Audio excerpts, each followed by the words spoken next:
Mama Sunday, who was selling roasted fish, heard of what was happening, ran to the site of the scene and said to them, "Do not kill him. Please, let's hear what he has to say." And she asked the young man, "What is your name? And why did you come here to steal?" He said, "My name is Johnson. I am from Akwa Ibom State. I live at Ikeja. My girlfriend cheated on me with my close friend. I couldn't bear the pain, so I decided to come here to ease my pain. I was drunk, so I fell asleep on the motorcycle while resting on it. I am not a thief. Please don't kill me." Johnson's story was touching, that the people realized they had beaten an innocent man almost to death. But the vigilante said, "It's already too late. We have beaten him with a dark magic. He will not survive." Johnson struggled to get up and started walking naked like a madman, moving from one street to another.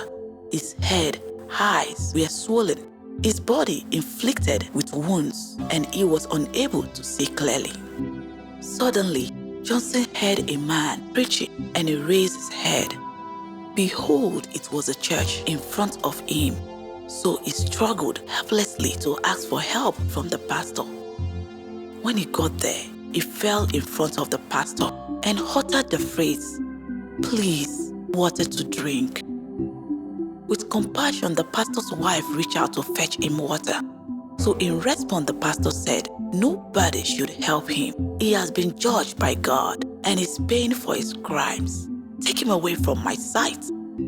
So Johnson was dragged away from the church.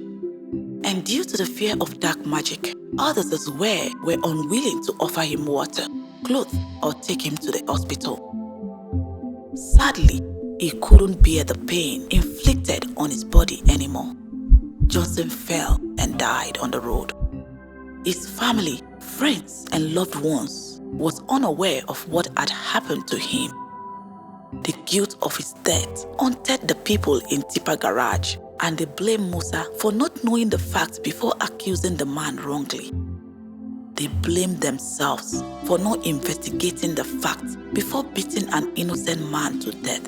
And some said if we had offered him water and took him to the hospital, maybe Johnson would have survived.